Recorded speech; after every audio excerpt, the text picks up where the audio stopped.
Nog een paar weken en dan is sporthal De Trimmer definitief verdwenen. De oude sporthal wordt op dit stuit afbrutsen. En daarmee verdwijnen echt tientallen jaren sporthistorie uit Dokkum.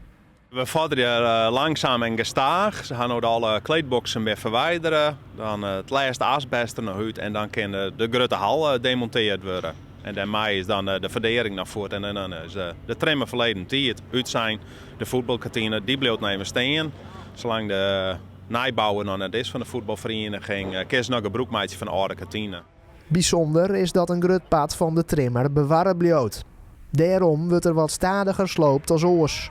De staalconstructie is nog goed. Hè? En de garingen, de houten garingen die zitten, die ben ik nog goed. Bruikbaar. Dus voor hekkenbruik is die hal heel erg geschikt. Dus daar ben we mee in onderhandelingen geweest met een partij en hier de belang bij. Dus dat we hebben iets langer werk en dan geven we de hal net slopen, maar dan geven we de hal demonteren. Zodat het zijn tweede leven krijgt.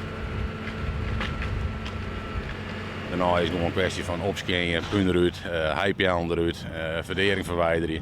Het gaat omvullen misschien in sommen. In overleg met de gemeente. En dan ben wij zo goed als klaar.